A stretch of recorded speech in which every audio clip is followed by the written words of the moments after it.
Welcome to Don't Call It Small Business.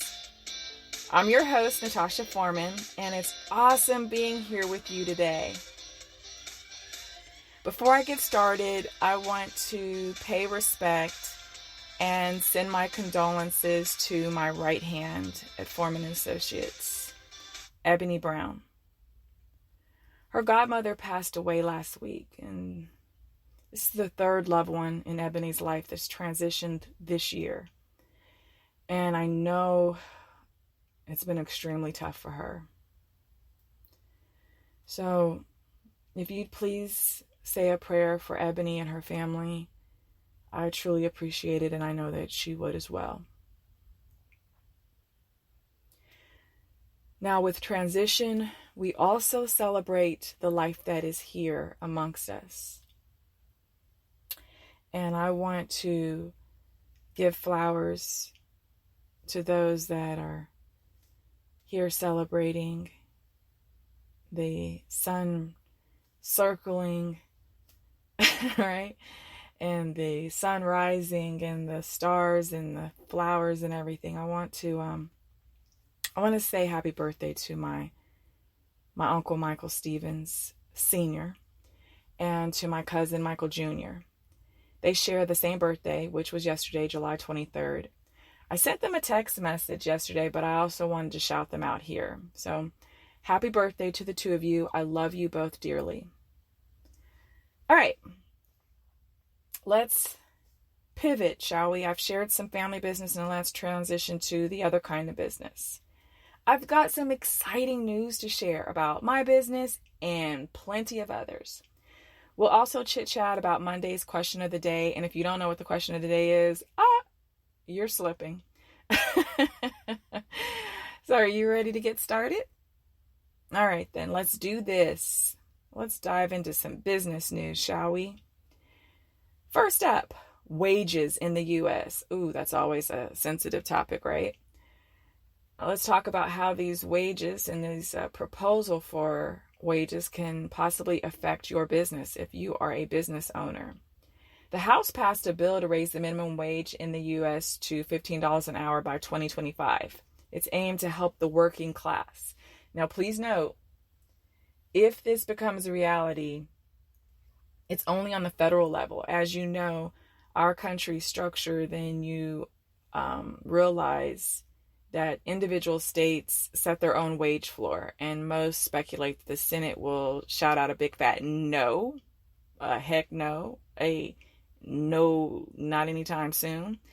And 45, the president said he would veto the mess out of it if it's brought to him. Well, those weren't his exact words, but that's basically the sentiment that I extracted from his argument against it. So, I mean, with looking at it, it's definitely sensitive. It's a give and take proposal, but hey, aren't all bills? What analysts have said is that the proposed bill would give an economic boost to about 17 million workers who, without the bill, wouldn't even make the minimum 15-hour wage. So that would be helpful for roughly 17 million workers. And then another 10 million workers could possibly receive a raise based on this, right? It would help them get over that $15 an hour threshold. And we have a lot of workers that are at or below the federal poverty line. So this proposed bill would help 1.3 million workers rise above that line. On the flip side, some say that it could put a strain on employers in states that actually align their state wage with the federal wage. So if all of a sudden your state says, hey, well, we'll raise our minimum to $15 an hour as well, those employers in those states could financially take a hit. With that comes cuts, and the biggest cut, and usually the first cut, is employment. So there's an estimation of about 1.3 million workers who could be unemployed because of the bill. Well, I don't know. I guess, we'll have to wait and see in the 2020 election, see whether this is going to be possible for 2025. If that possible yes would be from both House and Senate or not. So we'll see. Now, moving on. There's an expected IPO that's poking through the clouds. Either later this year or early next year. WeWork. You know about WeWork? I love the concept, the office sharing space. They're expected to go public. The company was last valued at $47 billion. And if you don't know about this innovative company, please visit their website at wework.com.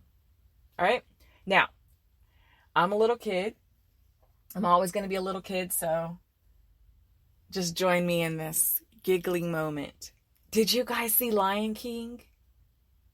The new one. I did. It was so awesome. Oh my goodness. And what's even more awesome is that Disney is raking in the bucks with Lion King. I don't know if you've seen the numbers, but overseas it's brought in way over $269 million. And it debuted in the US with over $185 million in its first 3 days. Can you believe that? Imagine raking in $185 million in 3 days. I'll be there. It set a new record for the month of July and has been recorded as the second best domestic debut of the year behind, guess who? Avengers Endgame, which, of course, if you know the structure of these amazing films, who's behind, who's over, who's part of the conglomerate over Avengers? Disney. So they're just raking it in. It's like the casino has decided to turn the odds in favor of the gambler. Now, switching over from my entertainment of the movies, let's switch over to some news. I'm going to start off by saying that Apple is not playing with you, me, or anyone else. And they're definitely not playing with their competition. I mentioned Apple TV Plus in episode 2. Well, let me tease you with Apple News Plus. They love those pluses, don't they? Let me quickly share what Apple News Plus is bringing to the world. You can get access to hundreds of maps and newspapers from leading and trusting sources. It learns your interests and recommends stories based on what you already like. So it's not going to suggest something you don't. And you can read both offline and online. So I like that. Your first month that you start is free, and then after that, it's $9.99 per month. The service is on auto renew for the monthly subscription, and you can cancel anytime. So check it out if you have it, if you don't. If you plan on getting it, let me know. Now, last week, I spoke about Chinese technology giant Huawei. They may be taking another hit, folks. According to the Wall Street Journal, GOP senators introduced a bill last week to bar the company from buying or selling U.S. patents, which absolutely stinks for Huawei, as it's seeking patent licensing fees from Verizon. The company's founder said that he expects revenue to decline approximately $30 billion over the next 2 years due to this blacklisting by the U.S. Well, with the freeze on the selling and purchasing of U.S. patents, that number would rise significantly. I don't know. Allies in the U.S. are under a lot of pressure also by the blacklist. So the acting U.S. budget chief, Russell Vought, is asking for reprieve to give U.S. companies time to adjust to the restrictions. I don't know if it's going to... Everyone's about to take a hit with this one. If you remember, I mentioned in episode 3, there's a lot of U.S. companies that use Huawei's technology, and there's a lot of U.S. technology in Huawei's products. So that's not an easy unraveling. That's not just a, we're breaking up and we're not going to see each other. Like, this is major. So U.S. companies are going to take a hit, and there's going to be a lot of U.S. jobs at risk, I can imagine. So next year is going to be interesting, both politically and economically. I wish for the best Goodness. If you're into, speculating and stocks and things of that nature, I'm sure you'll plan and invest for the worst. Now, I'm curious to know how many of you have downloaded the new app, Face App? Just be honest. Face apps, but they become the most downloaded smartphone app in the US last week. I haven't downloaded it. I rarely am an early entrant. I don't know. Call it whatever you want. I usually wait a long time before I come to the dance. I was late joining MySpace, Facebook, Twitter, LinkedIn, Instagram, Snapchat, and Periscope, which I rarely even use Periscope. Maybe use it once or twice. So I won't break tradition. If I do join FaceApp, and that's a big if, it definitely won't be this year. I'm just not wired that way. There are some controversies, though, that are surrounding this new app. The first thing that is the flag, the biggest flag, this big red flare, is that it was developed in Russia. You already know how people feel. So it doesn't help that the app has access to hundreds of millions of faces, which, people are having flashbacks to the 2016 Russian hack of the DNC. I will say this, though. In all honesty, if you have a smartphone, you've been sharing your face with companies, agencies, and governments for years. I mean, years.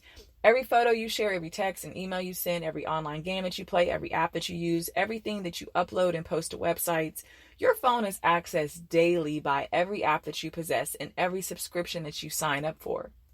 If you use your face or your fingerprint to unlock your phone, you're exposed. Your state identification card, passport, global entry card, TSA application. You've volunteered everything that anyone needs to know about you. I'm not trying to scare you. Please don't be scared. I'm just highlighting the reality of where we are tech-wise. So, if you don't want to be at risk, go off grid and toss the tech. I mean, seriously, it's the only way. And with our obsession with sharing and oversharing, the vast majority of us will just continue remaining hooked and exposed. Let's just keep it real. Now, what kind of app does your company use for team collaboration? I figure since we're talking about apps, let's stay with apps. How many of you guys use Podio? What about Slack? Microsoft Teams? Something else? Well, according to Microsoft, their app has surpassed Slack in regular usage. Yes, that's what Microsoft says. Those of you that are Slack users, you're probably rolling your eyes. So Teams, which is their app, has over 13 million daily active users in comparison to Slack's 10 million. And now Slack's number, I think, was reported back in February. So we're in July, folks. So, you never know where Slack can be now. Teams was launched about 2 years ago. It's been included in the corporate Office 365 software bundle for free. I haven't used Teams. I mean, I looked in it, but I haven't used it. I have access because I have a corporate Office 365 bundle, both through one of my employers, as well as that I also purchased for my own company. But I haven't used it. I've been a user of Podio for several years now, and so far I'm satisfied. I mean, Podio is going to do something very drastic for me to jump ship. And so I haven't tried it out. I've used Slack, and, I use it to collaborate as a member of different teams. It's just not my cup of tea. I love the way Podio works for me. It's no knock to Slack. It's just not my cup of tea. I do look forward to seeing this battle for first place, though, because I love competition. I mean, what if someone else comes in, right? So Microsoft's thinking, our biggest competitor is Slack, and we're over Slack by 3 million daily users. What if someone else comes in with a disruptive app that causes even more havoc? I mean, isn't that such an exciting thought? I love competition. I do. Now, speaking of disruptive technology, simplysafe.com, SIMPLI safe.com is said to be the fastest growing home security provider. It has the easiest setup, no drilling, wiring, or tools. Just plug in your base station, place your sensors, and within minutes, bam, your property's protected. No contracts, no hidden fees, no small print gotchas to blindside you later. I mean, I wonder how security companies are scrambling behind this, because why would I pay you $200, $400 to, put this in, plus this contract of $99, $149 a month, whatever it could be, and I can just get mine through SimpliSafe. I mean, they cut out the middleman, so their markup is less than their competitors. You can protect your house, apartment, or business, or all three. They have several package options to choose from, including an option to build your own system or purchase refurbished systems for 25 to 30% off. I mean, if you don't mind a few little scratches, little superficial scratches, get the refurbished system. Hello? Oh, I don't know, but I love it. I love it. Oh my goodness. I think a Harvard engineer in 2006 or 2007, he's the man. He brought SimpliSafe to the market and said, I'm going to tear some stuff up. He's going to disrupt, and he is disrupting. It's amazing. Now, let's bring Microsoft back to the conversation, shall we? Microsoft is investing $1 billion in artificial intelligence startup OpenAI. It's the newly restructured company. It was once a nonprofit. Now it's a for-profit, so they could gain scale and attract more financing. Well, Microsoft's investment will help to finance OpenAI's bid to create artificial general intelligence. And if you know about AI, there's different levels of intelligence. Now, with AGI, that's aiming to mimic the human brain. Now, don't freak out, because I already know some of you guys, because I know the first thing I think is, oh, no, here we go. No, they're doing it. Don't freak out. AGI is decades and possibly centuries away from becoming a reality. Experts suggest maybe a 50% chance of its existence by 2099. We're in 2019. I expect to be around in 2099. I mean, I think with all the supplements and exercise, I could pull it off. So for the most part, most of us won't be here. And it's a 50% chance. I mean, those of you that are really interested and you love the exploration of what we can do using technology, I know you guys are excited, and you would definitely love that number to probably be closer to 2050. We'll see, right? You never know. You never know who can turn around and come up with the way to make that happen. So we'll see. Now, I have a collaboration that I did a double take when I read it. I mean, okay, so I'm talking about AI, but let me bring in a little mixture that's going to really spice it up. Volkswagen. Yes, the car company, the car automaker. Volkswagen is going to invest $2.6 billion in Argo AI, which is Ford's, the other automaker. It's their driverless tech partner. Yeah, you heard that correctly. Now, Ford has committed an investment of $1 billion over 5 years. Argo AI, if you haven't heard of them, they're a Pittsburgh-based startup. The investment from Volkswagen puts the company's valuation at more than $7 billion. It's interesting to see automakers sharing tech and talent. At the same time, they're still competing against each other. Isn't that awesome? I mean, it's that collaboration. It's realizing, hey, sometimes we're going to have to share resources and come together to make it happen. We'll just try to clobber you another way. Now, I'm going to pivot to a brand that I remember using as a child. I grew up with it. Johnson & Johnson.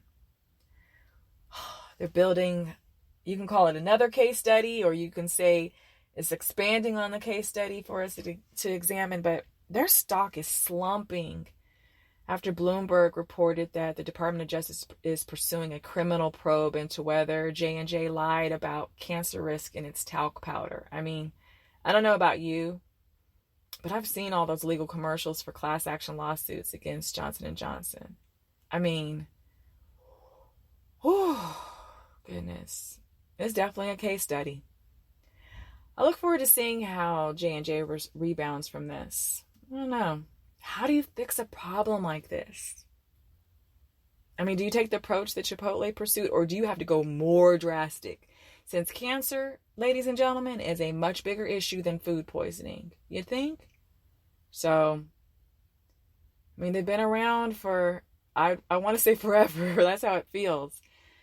So I look forward to seeing how they rebound from all of this. Now, speaking of Chipotle, it could be because I'm hungry, I'm not sure, but it also could be because I love Chipotle. Yesterday, they released their quarter earnings report. Remember, last week I told you that July 23rd, they would be releasing that report. And so here, let me share some highlights, some year-over-year highlights.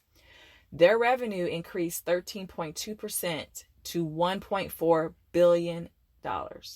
Their digital sales grew 99.1%, and it actually accounted for 18.2% of their sales for the quarter. That's significant.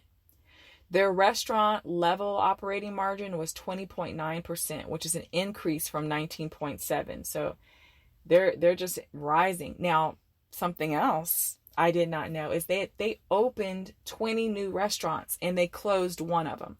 I wonder why they closed one. I didn't dig deep to see, but is it really that big of a deal? Obviously, it wasn't performing well.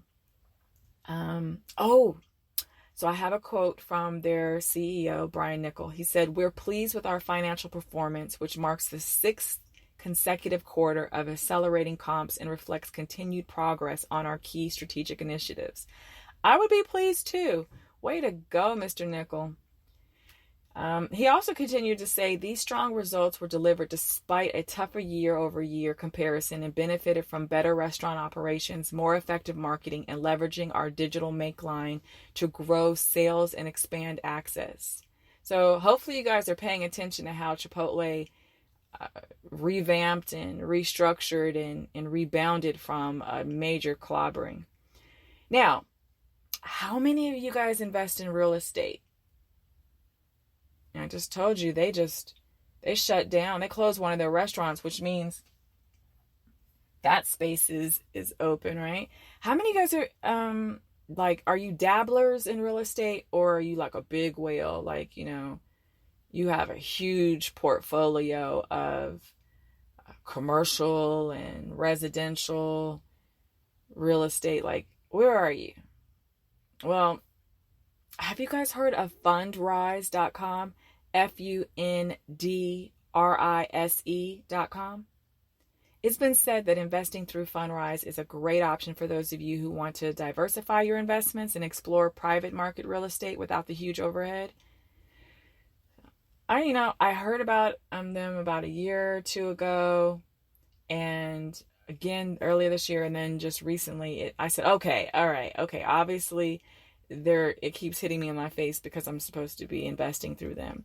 They claim to have historical annual returns of between 8.7% and 12.4%. So that's good. That's great. No, that's awesome. I was looking at their site, and you can start with a minimum investment about $500. I was looking at different reviews, and some people set their account up just like they would if they were investing in stocks. So they'll have like a monthly amount that's debited from one of their accounts that goes into investing in these different properties. There are, of course, some restrictions, but you need to visit their site for details. So go to fundrise.com, FUNDRISE.com for details. Now, I am about to talk about something that's going to make me giggle because if you know me and you've ever sat in a meeting with me, you'll know why I'm giggling. Are any of you a stickler about keeping minutes on schedule and on topic? Like, you just cringe with those long meetings. I am a stickler. I don't like long meetings unless they're working meetings. Like, we have to be working on something. This cannot just be us sitting back, blowing smoke up each other's butts. I can't handle that. In my opinion, a meeting should be between 30 minutes and 60 minutes, period. Like, any longer and I'm looking at you kind of side eye. Well, the so-called productivity gurus, OWL Labs, OWL Labs, has created 12 free meeting agenda templates that you sticklers just may fall in love with. You can thank me for it. You can download the templates at owllabs.com, OWLLABS.com. They even provide some tips on how to have productive meetings. So give it a swirl, a twirl, and let me know what you think. Now, oh my goodness. We have our... When I say the name, some of you are going to cringe right along with me, right? Equifax. They've agreed to pay up to $700 million to settle claims over their huge, gigantic, enormous data breach. Remember that one? It was about 2 years ago in September 2017? Yeah. Well, more than 147 million people had their birth dates, credit card numbers, and social security numbers exposed to unidentified hackers. I remember my account was flagged and they said, oh, your information may have been exposed. And I'm like, what? Well, Equifax has to pay up to $425 million to compensate affected consumers. And I think basically the numbers show that on average, if you were affected, and of course you can have proof of it, I think like you can get up to $20,000 or something like that. Anyway. Another $275 million is going to be paid out in civil penalties to the Consumer Financial Protection Bureau and 50 attorneys general who have also filed lawsuits. But here's something else that may make your eyebrows raise a little bit. Now, in addition to improving their data protection practices, the FTC has required Equifax to write a 500-word essay on why data security matters. Okay. I mean, oddly enough, with the Equifax hack, you would think that that all the other credit bureaus would have made drastic changes on how they collect and protect our sensitive data, right? But guess what? They haven't. These bureaus better get it together, or they'll all be subjected to writing essays. All right. I have a few questions for the FTC. Please don't come after me, but I just have 3 questions. Who came up with the idea of the essay? What's the purpose of the essay? And I just want to know who's going to be reading and approving this 500-word essay. And why is it 500 words? Why is it not like, 1,500 words or, 3,000 words? I mean, I shouldn't make light of it, but I'm like, who came up with this? All right, now since we're talking about lawsuits and settlements, and since we've already spoken about Microsoft twice in this episode, why don't we make it 3 times? Because 3 times is a charm, right? Microsoft will pay more than $25 million to settle federal corruption charges related to an alleged bribery scheme overseas. According to the Associated Press, I said that fast. The Associated Press, sorry. The U.S. Securities and Exchange Commission said Microsoft will pay about $16.6 million to settle charges that it violated the Foreign Corrupt Practices Act. Although the case centered on Hungary, the SEC said it also found that Microsoft's offices in Saudi Arabia, Thailand, and Turkey also had violations. And the Justice Department said that Microsoft's going to have to pay $8.7 million for the criminal fine stemming from the Hungarian bid rigging and bribery scheme. Say that 5 times real fast. Woo! Jeez. 25 million. I mean, it's not much for Microsoft, but goodness gracious, that's money that could have been invested in a project or charitable giving. If you don't know the whole story behind it, just look online, Google it, right? I'm sure Google is happy that I just said that. Now I'm going to take the next few minutes to brag and hoot and holler which is going to annoy so many of you in exactly 3 seconds. Guess who is number 1 on Forbes' list of the world's most valuable sports franchises? 3, 2, 1. My beloved Dallas Cowboys. Woo woo. Yeah, baby. The Cowboys have made the list 4 straight years. Forbes has them listed as number 1 with their $5 billion valuation. Then number 8 on the list is my LA Lakers, hey, with a $3.7 billion valuation. And then LA's back on the map with the LA Dodgers and the New York Giants, boo. They're tied at number 10 with $3.3 billion each. I'm so excited. And I already know there's some, where's my team? I know you want to know, those of you, where the Patriots are on the list. And I know you want to know if Golden State is on the list, and if so, where they land. Well, yes, they're both on the list. Number 7 and 9, respectively. So you're probably figuring out, well, how does Forbes do what they do? How do they come up with this list? So they pin rising valuations on larger media rights deals and changing labor agreements. What's crazy is that in 2012, Manchester United was the only pro sports team worth over $2 billion. There are now at least 50 teams worth that amount. And guess where Manchester United is on the list now? Number 6 with $3.81 billion. Still doing strong. I mean, there's no knock to them. It's just amazing. Just 7 years ago, they were the only ones. Folks they're doing things. It's interesting how business. You guys are just watching the games and you're just cheering and not realizing those are businesses, and they're focused on getting bigger, staying strong, and being number 1. If you want to see the entire list, go to Forbes.com. All right. Now, we've shared business news about organizations all over the world. Now, let me talk about my baby.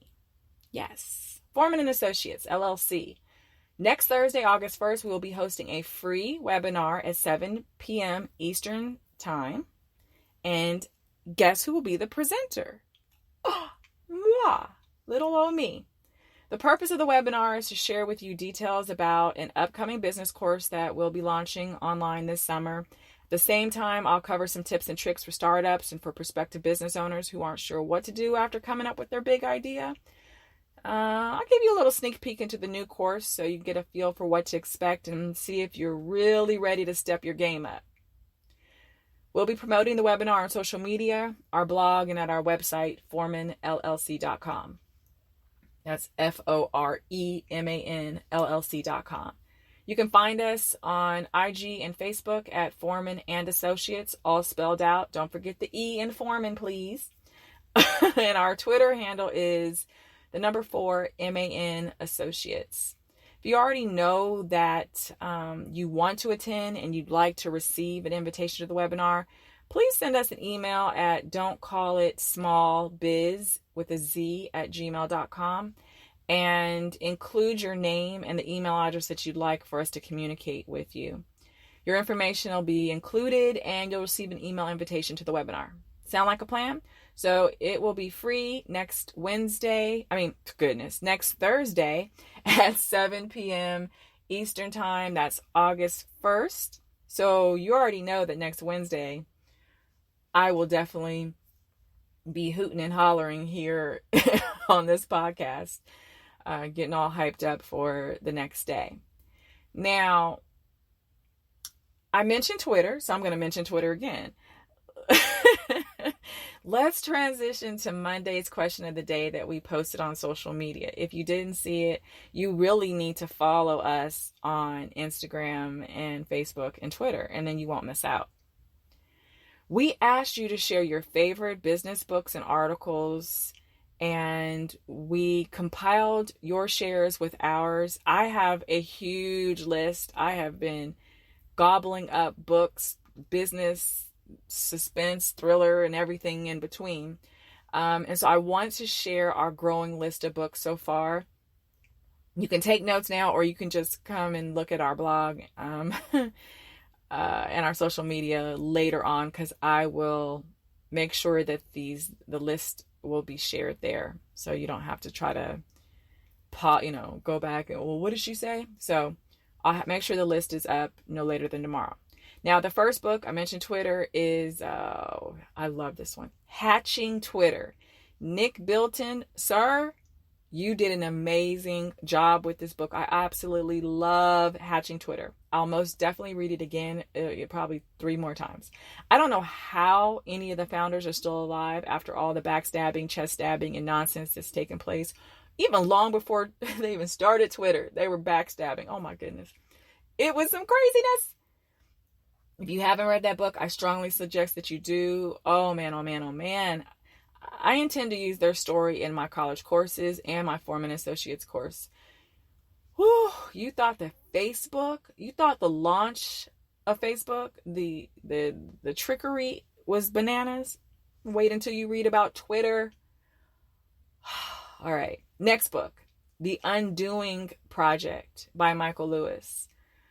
I'm going to let you know now, looking at the cover of the book is going to fool you, because you're going to see this blue and this red. And the only thing you're going to think about, especially if you're here in the United States, is you're going to think about Democrats and Republicans. Just scratch all that. Just what you think is just totally wrong. It's an amazing story about 2 men that help shape how we think and way more.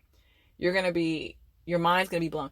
Some of you that probably read different books or took different college courses know about them, but maybe not directly, and you're going to have a lot of aha moments. All right, next book, Bad Blood, Secrets and Lies in a Silicon Valley Startup. John Kerry, you did it, my brother. This one had my jaw permanently on the floor the entire time I read it. I will definitely be reading it again. Another book that I will be extracting to utilize in my teaching. John, this man right here, I tip my hat and everything else to have the courage to continue this investigation and to pursue it with the integrity and ethical foundation that you did is absolutely amazing. You sacrificed your career, the reputation of your paper, and the people that shared, that worked for, it's just, I don't want to spoil it. Anyway, read the book. It's a great book. Bad Blood, Secrets and Lies in a Silicon Valley Startup. Next book. Oh my goodness. How Women Rise. Break the 12 habits holding you back from your next raise, promotion, or job. Ladies, women, queens, this is for you. Sally Helgeson and Marshall Goldsmith, they collaborated on this, and I learned a lot from this book, including several habits that I've been jacking me up, and now I know why. It is an amazing, amazing book.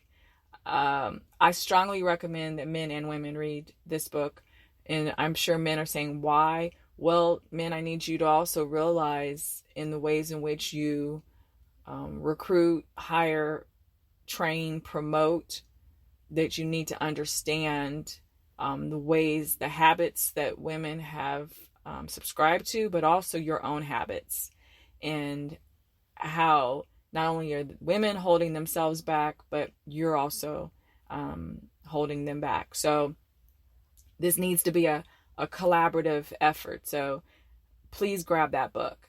Another book is The Power of Habit by Charles Duhigg, Duhigg. Phenomenal book.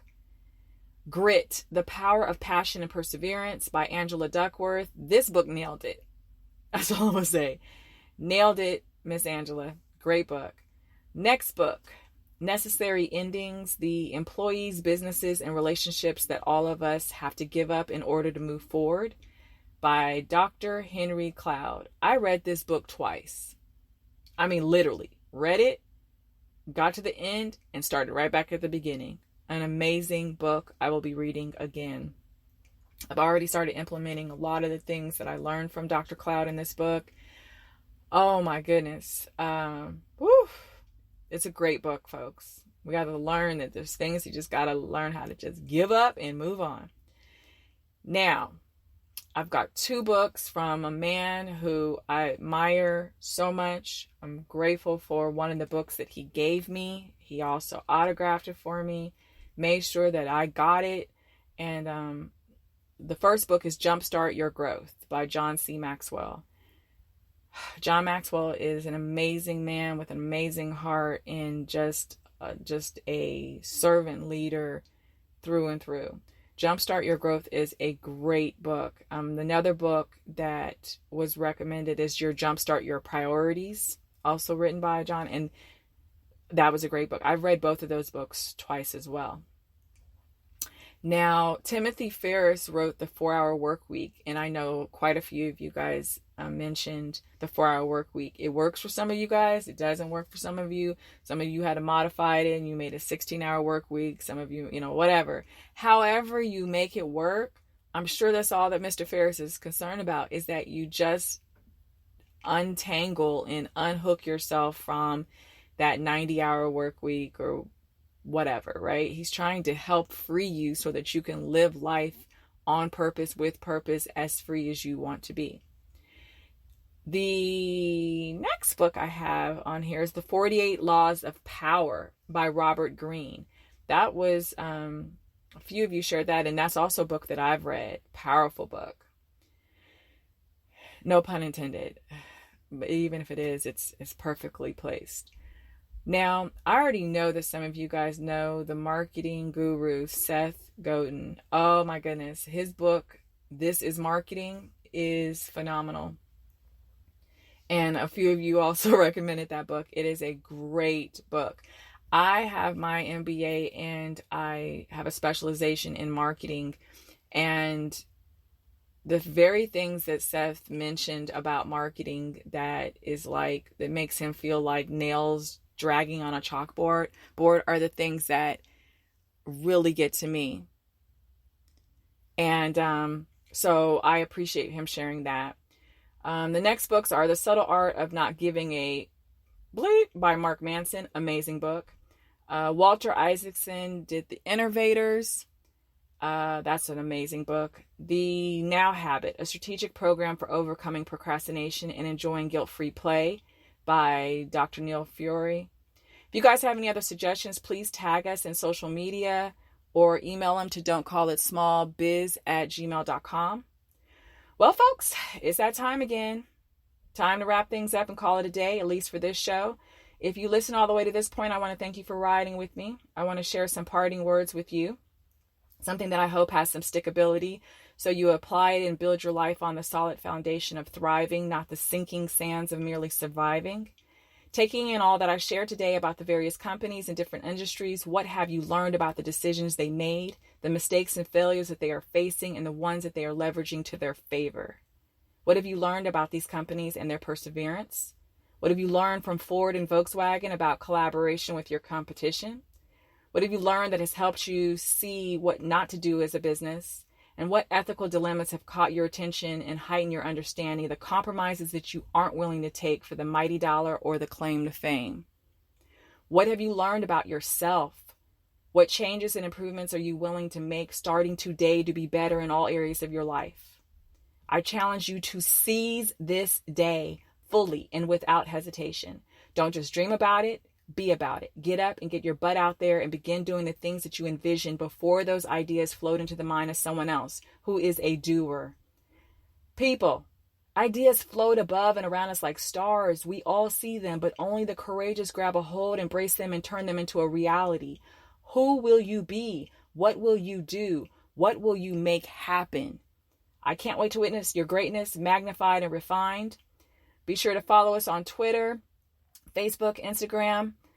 I'm not sure what platform you're listening to, but we're on most of them. So I look forward to connecting with you guys next week, same time, same day. Thank you for your loving support. Have a super awesome day.